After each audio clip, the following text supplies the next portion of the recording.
പിതാവിന്റെയും പുത്രന്റെയും പരിശുദ്ധാത്മാവിന്റെയും നാമത്തിൽ ആമേൻ. അമ്മേ പരിശുദ്ധ അമ്മേ, അമ്മേ പരിശുദ്ധമേ, ദൈവമാതാവേ, കൃപാസനത്തിലൂടെ ഞങ്ങൾക്കും ഞങ്ങളുടെ ദേശത്തിനും അമ്മ മധ്യസ്ഥം തേടി തന്ന എല്ലാ അനുഗ്രഹങ്ങൾക്കും കൃപകൾക്കും ഞങ്ങളിപ്പോൾ ഹൃദയം നിറഞ്ഞ നന്ദി പറയുന്നു.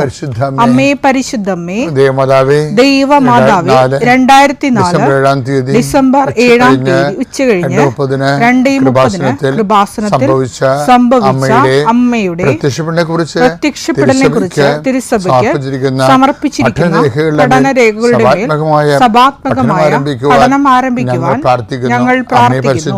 അമ്മേ പരിശുദ്ധമേ, ഭൂസ്വർലോകങ്ങളുടെ രാജ്ഞിയായ അങ്ങേയ്ക്ക് ഭൗമസംരക്ഷണത്തിനായി പ്രപഞ്ചപ്രകൃതിയെ തന്നെ തിരുസഭ പ്രതിഷ്ഠിക്കുവാൻ ഈ പ്രത്യക്ഷീകരണം വഴി ഇടയാക്കണമേ. പരിശുദ്ധമേ, ജപമാല മാതാവേ, സകല കൃപാസനം പ്രാർത്ഥനയോടും ചേർത്ത് ഞങ്ങളിപ്പോൾ പ്രാർത്ഥിക്കുന്ന ഈ കുടുംബത്തിന്റെ പ്രത്യേക നിയോഗം മക്കളെ.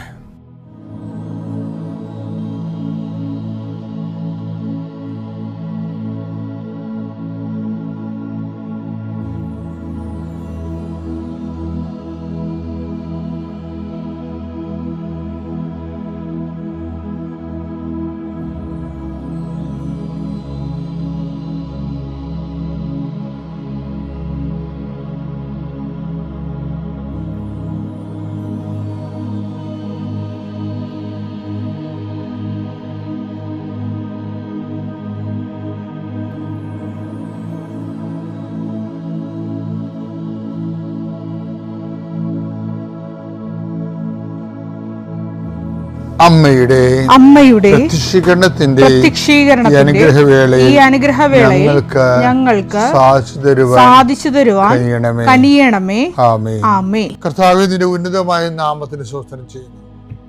കർത്താവേ, നിന്റെ വിശുദ്ധ പൗരോഹിത്യത്തെ മഹത്വപ്പെടുത്തണമേ. കർത്താവേ, സഭയിലുള്ള സാന്നിധ്യം പ്രകടമാക്കണമേ. 40 വർഷം ഞാൻ അർപ്പിച്ച കൃപാനയുടെ യോഗ്യതയാൽ കൃപാസ്ഥാനത്താറെ ജീവനോടെ പ്രത്യക്ഷപ്പെട്ട പരിശുദ്ധ അമ്മയുടെ മാധ്യസ്ഥത്തിൽ ഞാൻ മക്കളെ ആശീർവദിക്കുന്നു. ഞങ്ങൾ ചില പ്രോജക്റ്റുകൾക്ക് വേണ്ടിയും ചില പോംവഴികൾക്ക് വേണ്ടിയും ജീവിതത്തിലെ ചില പ്രയാസങ്ങൾ, സാമ്പത്തിക വിഷയങ്ങളായാലും മറ്റു വിഷയങ്ങളായാലും മാറുന്നതിന് വേണ്ടി സംസാരിക്കാൻ പോകുന്ന വ്യക്തികളിൽ, നിങ്ങൾ സംസാരിക്കാൻ പോകുന്ന വ്യക്തികളിൽ ഇന്ന് പരിശുദ്ധാത്മ നിറയട്ടെ. സുന്ദരി മാതാവ് സമയത്തിനധികമായ പരിശുദ്ധ അമ്മ കൃപാസന മാതാവ് ഇന്ന് നിങ്ങളുടെ കൂടെ യാത്രയാവുകയും നിങ്ങളുടെ കൂടെ വരികയും ചെയ്യട്ടെ.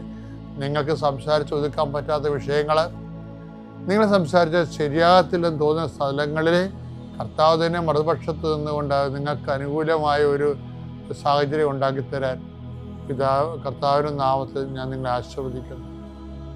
കർത്താവേ, കുടുംബം വന്ന് പെട്ടിരിക്കുന്ന വഴികൾ, ഒരു തീരുമാനം എടുക്കാൻ പറ്റാത്തത്, പല വിഷയങ്ങളെക്കുറിച്ചും ഏത് ജോലിക്ക് പോകണം, ഏത് നാട്ടിൽ പോകണം, ഏത് രാജ്യത്ത് പോകണമെന്ന് അറിയാൻ പാടില്ലാതെ വിഷമിക്കുന്നവർ, എന്ത് പഠിക്കണമെന്ന് അറിയാൻ പാടില്ലാതെ വിഷമിക്കുന്നവർ, ഒരു തീരുമാനം എടുക്കാൻ പറ്റാത്തവർ, അവർക്ക് പരിശുദ്ധാത്മ പ്രവർത്തിച്ചുകൊണ്ട് അവർക്ക് പുതിയ തീരുമാനം എടുക്കാൻ കർത്താവ് നിങ്ങളെ സഹായിക്കട്ടെ.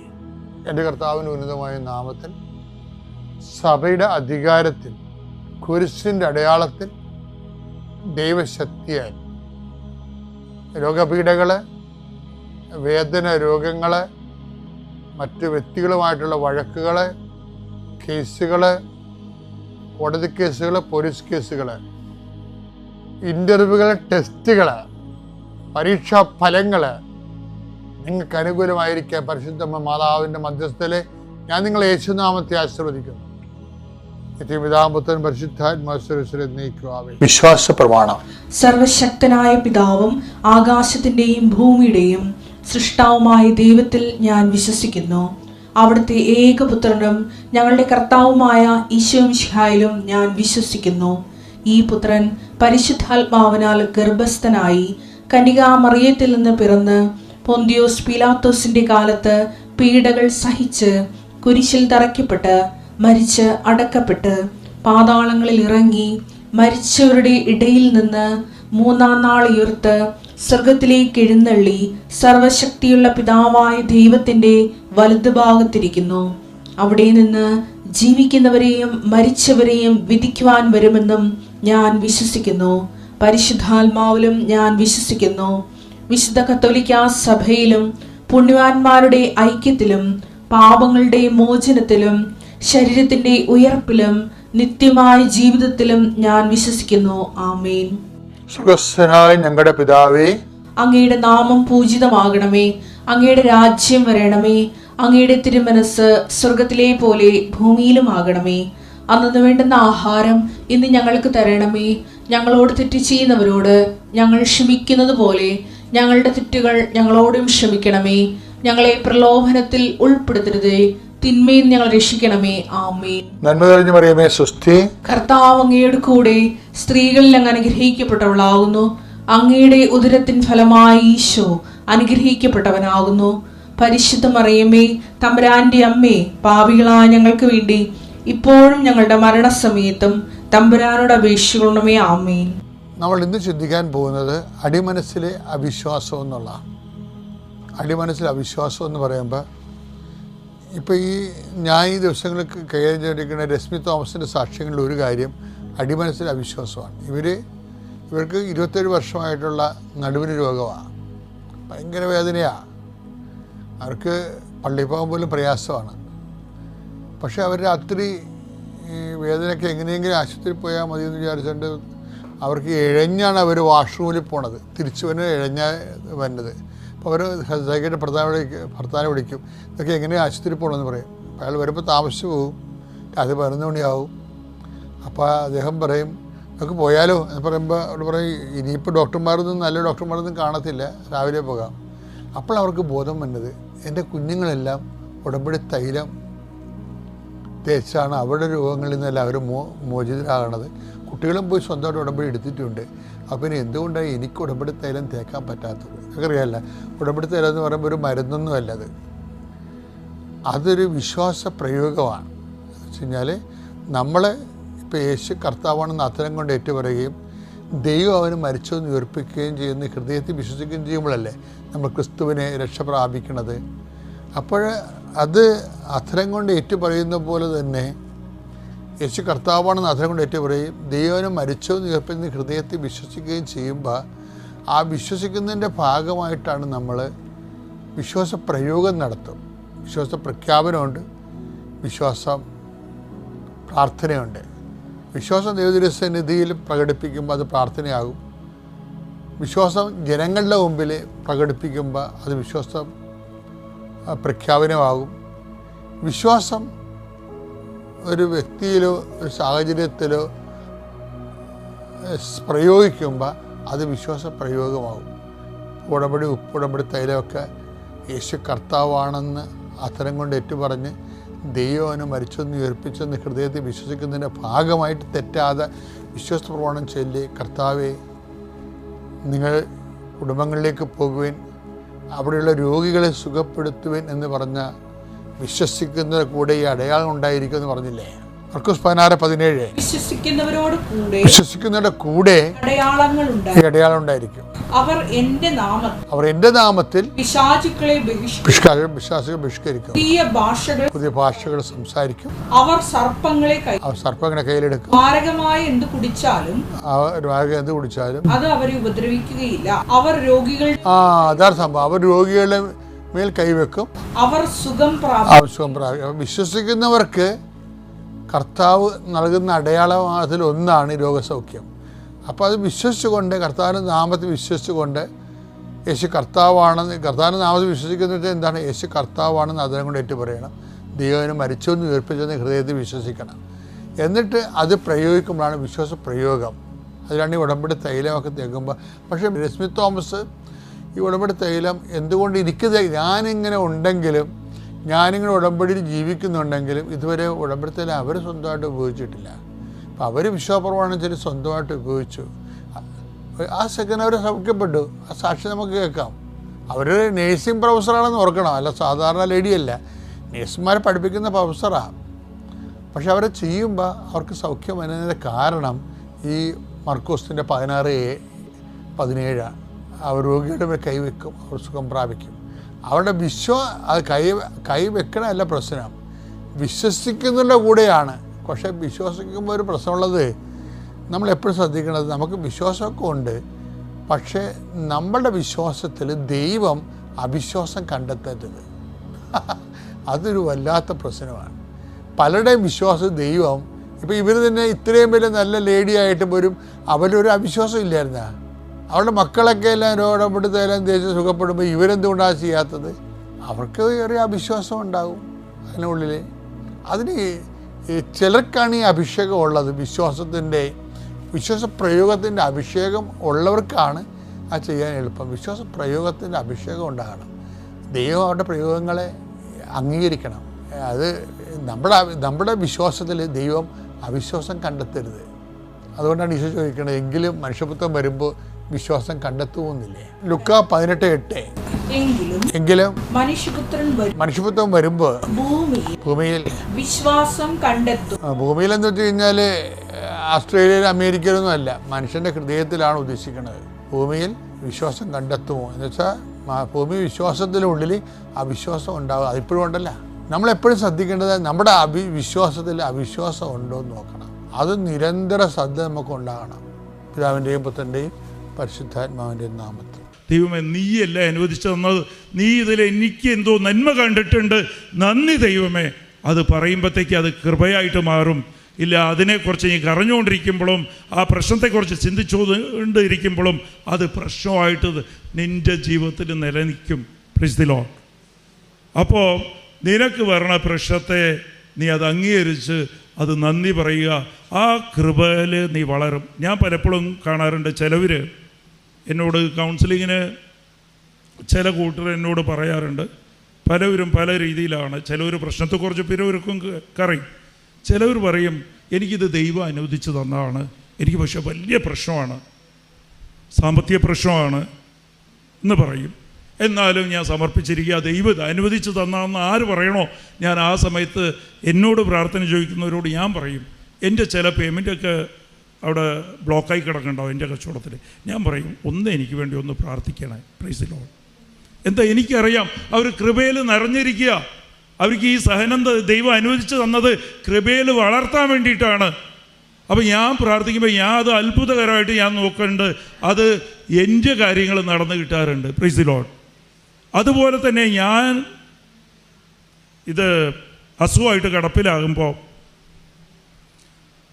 വല്ലവരും ആരെങ്കിലും കാലുവേദനയല്ല എന്തെങ്കിലും വേദനയാണെന്ന് പറഞ്ഞ് വിളിച്ചു കഴിഞ്ഞാൽ എനിക്ക് തീരെ നിവർത്തിയില്ല, എണീക്കാൻ സാധിക്കില്ല.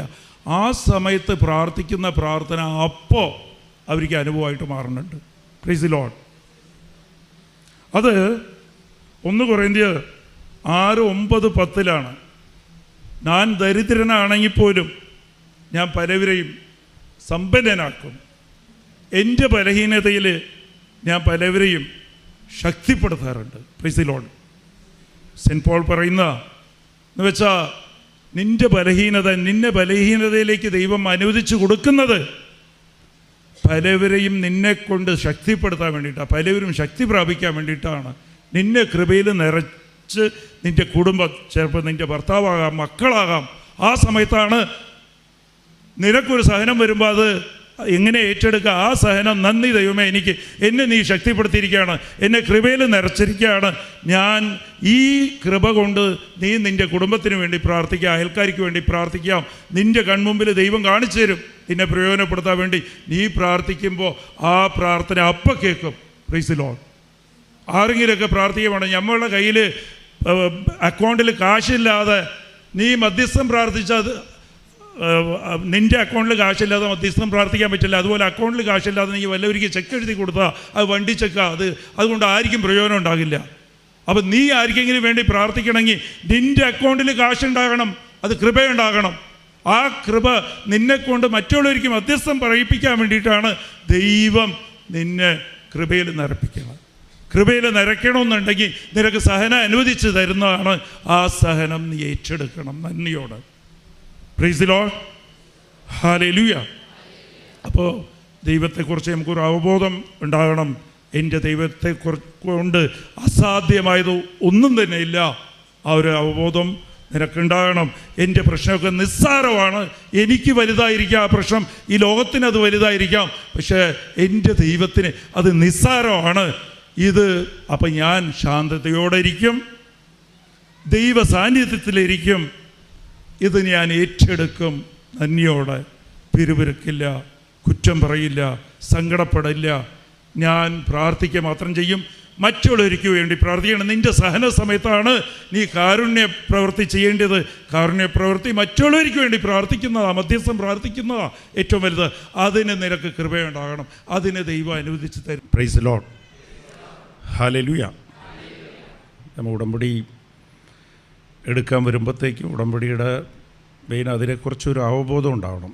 ഞാൻ എന്താ ചെയ്യണം, എന്തെങ്കിലും ഒരു പ്രക്രിയ, ഒരു പ്രോസസ്സ് ചെയ്തിട്ട് പോകുന്ന പോലെയില്ല. ഞാനിത് ജീവിക്കുന്ന ദൈവത്തോടാണ് ഞാൻ ഉടമ്പടി എടുക്കുന്നത്. ആ ഒരു അവബോധം ഉണ്ടാകണം നമുക്ക്. അപ്പോൾ ഈശോ നമ്മെല്ലാവരോടും പറഞ്ഞിരിക്കുന്നത്, ലോകം എല്ലാം പോയി നീ സുവിശേഷം അറിയിക്കുക. സുവിശേഷം എന്താ അറിയിക്കാൻ പോകുന്നത്? Good news. സുവിശേഷം എന്താ? എൻ്റെ ദൈവം എൻ്റെ കൂടെ ജീവിക്കുക, എന്നെ അവൻ്റെ ജീവനേക്കാളും അധികമായി സ്നേഹിക്കുക, എനിക്ക് വേണ്ടി ആ കുരിശിൽ മരിച്ചത്, എനിക്ക് വേണ്ടിയിട്ട് ആ മരണത്തെ പരാജയപ്പെടുത്തിയത്, എനിക്ക് വേണ്ടി ആ ഉയർത്തെണിച്ച് എൻ്റെ കൂടെ ജീവിക്കുക. അത് നിങ്ങൾ സുവിശേഷം അറിയിക്കാൻ പോകുമ്പോൾ നിങ്ങൾ മുഖം എപ്പോഴും നിങ്ങളെ അടുത്ത് കാണുന്നവർ, നമ്മൾ സുവിശേഷമായിട്ട് ജീവിക്കണം. നമ്മളെ കാണുമ്പോൾ സുവിശേഷം അവർക്ക് മനസ്സിലാകണം. നമ്മൾ എപ്പോഴും മുഖവും സങ്കടത്തിലും കരച്ചിലും പിറുപിറുപ്പിലും വെച്ചുകൊണ്ട് ജീവിക്കുമ്പോൾ അടുത്തുള്ളവർക്ക് എന്താ തോന്നുക? അതിൻ്റെ അർത്ഥം എന്താ? സ്വന്തം ദൈവം എൻ്റെ കൂടെ ജീവിക്കുകയാണ് എന്നുള്ള ബോധ്യമില്ലാത്തതുകൊണ്ടാണ്. അപ്പം നിങ്ങൾ സുവിശേഷം ഇല്ല അറിയിക്കുന്നത്. അതുകൊണ്ട് എപ്പോഴും സന്തോഷമായിരിക്കുക. എല്ലാ പ്രശ്നത്തിനും ഉത്തരം ഈശോ തന്നെയാണ്. ഈ ലോകത്തെ ഞാൻ കീഴ്പ്പെടുത്തിയിട്ടുണ്ട്. ഈ ലോകത്തിൽ നിങ്ങൾക്ക് സഹനങ്ങളുണ്ടാകും, എല്ലാ ബുദ്ധിമുട്ടും ഉണ്ടാവും, അപമാനം സഹിക്കേണ്ടി വരും, വേദന അനുഭവിക്കേണ്ടി വരും, ഒറ്റപ്പെടലുണ്ടാകും. ഇതെല്ലാം ഈശോ നമുക്ക് വേണ്ടി ജീവിച്ച് കാണിച്ചു തന്നതാണ്. അപ്പോൾ നീ ഒറ്റപ്പെടലിലാകുമ്പോൾ നിൻ്റെ ഇടതോ വലതോ നീ കാണുമ്പോഴത്തേക്കും അവിടെ ഈശോ നിൽക്കേണ്ടാവും നിൻ്റെ കൂടെ. നിനക്ക് വേണ്ടിയിട്ടാണ് അവനതെല്ലാം സഹിച്ചത്. നിനക്ക് വല്ല അപമാനം വരുമ്പോഴും നീ സങ്കടപ്പെടേണ്ട. നിൻ്റെ വലതുഭാഗത്ത് നീ നോക്കുമ്പോൾ ഇടതുഭാഗത്ത് നോക്കുമ്പോൾ ഈശോ നിൽക്കേണ്ടാവും. അവൻ നിനക്ക് വേണ്ടിയിട്ടാണ് അപമാനം സഹിച്ചത്. അപ്പോൾ ഈ ഒരു അവബോധം നിങ്ങൾക്ക് ഉണ്ടാകണം എപ്പോഴും. പ്രശ്നങ്ങളെയില്ല കാണേണ്ടത്. അപ്പോൾ ഇത് ഉടമ്പടി എന്ന് പറയണത് ദൈവത്തിൻ്റെ കൂടെ നടക്കുക, ദൈവത്തിൻ്റെ കൂടെ ജീവിക്കുക, അനുഗമിക്കുക. അതാണ് നമ്മൾ ദൈവമായിട്ട് ഉടമ്പടി, ദൈവമായിട്ടൊരു ബന്ധം സ്ഥാപിക്കുകയാണ്. അപ്പം നിങ്ങൾക്ക് അതാണ് വേണ്ടിയത്. എൻ്റെ ദൈവമായിട്ട് അടുക്കാനാണ് ഞാൻ വന്നിരിക്കുന്നത്. ബാക്കിയെല്ലാം ഒരു ചെറിയ അനുഗ്രഹമാണ്. നിങ്ങൾ 5-6 നിയോഗം വയ്ക്കുന്നതെല്ലാം അത് മാറിക്കൊണ്ടിരിക്കും. ഇന്ന് ചോദിക്കുന്നതെല്ലാം ഒരു മാസം കഴിഞ്ഞാൽ ഇതിനൊന്നും വലിയ പ്രശസ്തി ഉണ്ടാകില്ല. ഇതെല്ലാം കിട്ടിക്കഴിയുമ്പോഴത്തേക്കും വലിയ പ്രശസ്തി ഉണ്ടാകില്ല. നമ്മളെ പ്രശസ്തി ഈ ഉടമ്പടി വഴി ദൈവമായിട്ട് അടുക്കാൻ നോക്കുക. Price the lord. ഹല്ലേലൂയ. അതിന് പലവരിക്കും ഒരു തോന്നലുണ്ട്, എപ്പോഴും ഈശോനെ അനുഗമിക്കുന്നുണ്ടെങ്കിൽ മാർക്ക് 8:34 ഈശോ പറയുകയാണ്, നീ എന്നെ അനുഗമിക്കുന്നുണ്ടെങ്കിൽ നീ നിന്നെ തന്നെ അവഗണിച്ചുകൊണ്ട് മറന്നുകൊണ്ട്, ഫൊർഗെറ്റ് യുവർ സെൽഫ്, നിൻ്റെ കുരിശെടുത്തുകൊണ്ട് എൻ്റെ പുറകിൽ വരിക. Price the Lord. അപ്പോൾ ഉടമ്പടിയിൽ ദൈവത്തിൻ്റെ കൂടെ നമ്മൾ നടക്കണമെന്നുണ്ടെങ്കിൽ നമ്മൾ എല്ലാ ക്രിസ്ത്യാനികളും ഓർക്കേണ്ടത്, ഞാൻ ദൈവത്തിൻ്റെ കൂടെ നടക്കേണ്ടതില്ല. അമ്മ മാതാവും സങ്കടപ്പെട്ടത് ദൈവത്തെ കളഞ്ഞുപോയപ്പോഴാണ്, ഈശോനെ കളഞ്ഞപ്പോഴാണ് ജീവിതത്തിൽ ആകെ കൂടി അമ്മ സങ്കടപ്പെട്ടത്. Price the Lord. അപ്പോൾ നമ്മുടെ ജീവിതത്തിലും നിനക്ക് സങ്കടം അനുഭവപ്പെട്ട് കഴിഞ്ഞാൽ നിന്നെ തന്നെ പരിശോധിച്ച് നോക്കണം, നീ ദൈവത്തിനെ കളഞ്ഞ. Price the Lord. നീ കളഞ്ഞാലും ദൈവം നിന്നെ കളയില്ല. ആ ഒരു അവബോധം നിനക്കുണ്ടാകണം. അപ്പോൾ ആ സങ്കടം മാറി സന്തോഷമായിരിക്കണം. അതുകൊണ്ടാണ് 1 തെസ്സലോനിക്ക 5:16-17 ഈശോ പറയുന്നത്, എപ്പോഴും സന്തോഷമായിരിക്കുക, എപ്പോഴും നന്ദി പറയുക, എപ്പോഴും പ്രാർത്ഥനയോട് ഇരിക്കുക. Price the Lord. അത് ആ ഒരു അവബോധമാണ് ദൈവം നിൻ്റെ കൂടെ ഉണ്ടെന്നുള്ളത്. അപ്പോൾ ദൈവത്തിൻ്റെ കൂടെ നമ്മൾ എപ്പോഴും നിൽക്കണമെന്നുണ്ടെങ്കിൽ, നടക്കണമെന്നുണ്ടെങ്കിൽ നിനക്ക് ആവശ്യമുള്ളത് ഒരു കുരിശാണ്. മിനിമം ഒരു കുരിശുണ്ടാകണം, ഒരു സഹനമെങ്കിലും ഉണ്ടാകണം. അത് അത്യാവശ്യത്തിന് ദൈവം നമുക്ക് അനുവദിച്ച് തന്നിട്ടുണ്ട്. Price the Lord. അപ്പോൾ അതിനെ എങ്ങനെയാണ് കൈകാര്യം ചെയ്യേണ്ടത് എന്നാണ് നമ്മൾ നോക്കേണ്ടത്. അപ്പോൾ ഈശോ പറയുകയാണ്, കുരിശ് നിൻ്റെ കയ്യിലുണ്ട്.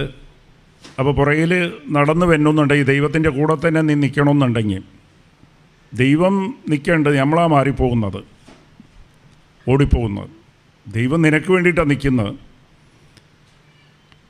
ദൈവത്തിൻ്റെ കൂടെ ഉള്ളപ്പോൾ നിനക്ക് വേറെ ഒരു കാര്യത്തിനെക്കുറിച്ച് ഓർക്കേണ്ട കാര്യമില്ല, വിഷമിക്കേണ്ട കാര്യമില്ല. അപ്പോൾ അതെന്ത് ചെയ്യണം? നിന്നെ തന്നെ നീ അവഗണിക്കണം, എന്നിട്ടാണ് കുരിശ് എടുക്കേണ്ടതെന്നാണ് പറയണം. Price the lord. ഹല്ലേലൂയ. അപ്പോൾ ഇത് ആദ്യം കുരിശിനെക്കുറിച്ച് ഒരു ധാരണ ഉണ്ടാകണം. നീ എടുക്കുന്ന കുരിശിൽ ആ കുരിശിൻ്റെ അകത്ത് ആരാളുള്ളത്? ഈശോ ഉണ്ട്. Price the lord. ഹല്ലേലൂയ. ആ കുരിശിൻ്റെ അകത്ത് ഈശോ ഉണ്ട്. കുരിശുണ്ടെങ്കിൽ നിൻ്റെ കൂടെ ഈശോയും ഉണ്ട്. അപ്പോൾ എല്ലാ സഹനത്തിലും ഞാൻ നിന്നോട് കൂടെ ഉണ്ടാകുന്ന സങ്കീർത്തനം 91:15 ഈശോ പരിശുദ്ധാത്മാവ് നമുക്ക് പറയുകയാണ്. അപ്പോൾ ആ ഒരു ബോധം ഉണ്ടാകണം നിനക്കുള്ള. ഇപ്പോൾ ഇവിടെ ഉള്ളവർക്കൊക്കെ പല കാര്യത്തിനും ഉടമ്പടി എടുക്കാൻ അത് സങ്കടത്തോടെയാണ് വന്നിരിക്കുന്നത്. പലവർക്കും അതാ പ്രശ്നം, സന്തോഷത്തിലാണ് വരേണ്ടത്. ഉടമ്പടി എന്ന് പറഞ്ഞാൽ ആ കാര്യം നടന്നു കിട്ടാൻ ഉള്ളതില്ല. ഞാൻ പറഞ്ഞ പോലെ അത് ദൈവത്തിൻ്റെ കൂടെ ഒരു ബന്ധം സ്ഥാപിച്ചെടുക്കാനാണ്, ഒന്നായി തീരാനാണ്, ദൈവത്തിൻ്റെ സ്വന്തമായി തീരാനാണ്. അതൊക്കെ നടന്നു കിട്ടും. അത് നമുക്ക് നേരത്തെ അവബോധം ഇല്ലാത്തതുകൊണ്ടാണ്. ദൈവത്തോട് എന്ത് ചോദിച്ചാലും ദൈവം തരാം. അത് വിശ്വാസമാണ്. വിശ്വാസം പ്രവൃത്തിയിലാണ്. അതുകൊണ്ടാണ് ഈ ഉടമ്പടിയിൽ കുറേ നമ്മൾ പ്രവൃത്തികൾ ചെയ്യണം. Price the lord. ഹല്ലേലൂയ. അപ്പോൾ കുരിശിൽ ദൈവം ഉണ്ടെന്നുള്ളൊരു അവബോധം നിനക്കുണ്ടാകണം. അതുപോലെ തന്നെ നമുക്ക് പുറമേ കാണുമ്പോഴാണ് കുരിശ് ഒരു പേടിയുള്ളതും അത് ഭാരമുള്ളതുമായിട്ട് തോന്നിക്കും. അത് വളരെ ലഘുവാണ്. അതിലേക്ക് പോയി നോക്കിക്കഴിഞ്ഞാൽ അത് എൻ്റെ അനുഭവം വെച്ചതിനെ എനിക്ക് പറയാൻ പറ്റും. എല്ലാവരും സഹനം വരുമ്പോൾ പേടിക്കുക ചെയ്യണത്. അത് മാറി ക്രിസ്ത്യാനികൾ എന്താ ചെയ്യേണ്ടത്? സഹനം വരുമ്പോൾ നന്ദി പറയുക ചെയ്യേണ്ടത്. ഇത് ദൈവമായിട്ട് അടുക്കാൻ, നടക്കാൻ ഒരവസരം കിട്ടി. Price the Lord. ചെറിയ കാര്യമാണെങ്കിലും വലുതാണെങ്കിലും എല്ലാം ദൈവത്തിനും ഒന്ന് തന്നെ. ദൈവമാണ് വലുത്. നിങ്ങളെ പ്രശ്നങ്ങളൊക്കെ ചെറുതാണ്. എങ്ങനെ അവഗണിക്കാം? നിങ്ങളെ തന്നെ മറക്കുക എന്ന് പറയുമ്പോൾ പരിപൂർണമായിട്ട് നിങ്ങളുടെ സ്വന്തം ഇല്ലെന്നുള്ള ഒരു ബോധ്യം നിങ്ങൾക്കുണ്ടാകണം. ദൈവം എന്നെ വില കൊടുത്ത് വാങ്ങിച്ചിരിക്കുകയാണ്. കുരിശ് മരണത്തോടു കൂടി എന്നെ സ്വന്തമാക്കിയിരിക്കുകയാണ്. അപ്പോൾ ഈ പ്രശ്നം എൻ്റെ ഇല്ല, ഈ പ്രശ്നം ദൈവം അനുവദിച്ച് തന്നതാണ് എന്നുള്ളൊരു ബോധ്യം ഉണ്ടാകണം. ഇത് മാർക്ക് ചെയ്ത് വെച്ചോ, എവിടെയെങ്കിലും ടിക്ക് ചെയ്ത് വെച്ചോ, ഇതുപോലെ ചെയ്തു നോക്ക്. അപ്പോൾ ആ ഒരു ബോധ്യം ഉണ്ടാകണം. നിങ്ങൾ ഉടമ്പടി എടുക്കുമ്പോൾ അപ്പോൾ നിങ്ങളെ പ്രശ്നം, നിങ്ങൾ ഈ വിഷമം മാറ്റിക്കളയണം, സങ്കടം മാറ്റിക്കളയണം. പിന്നെ അതിനെക്കുറിച്ച് ആലോചിച്ചുകൊണ്ടിരിക്കരുത്. ഇത് നടന്നാൽ എന്ത്, നടന്നില്ലെങ്കിൽ അയ്യോ നടന്നില്ലല്ലോ, ഇപ്പോൾ 5 ദിവസമായി, 10 ദിവസമായി, 1 മാസമായി. അപ്പോൾ ദൈവത്തിന് അത് പരിപൂർണമായിട്ട് വിട്ടുകൊടുക്കുക. നിന്നെ തന്നെ മറക്കുക. എങ്ങനെയാണ് മറക്കുക? എങ്ങനെ മറക്കാൻ പറ്റുമോ? അത് ഫിലിപ്പിയർ 2:8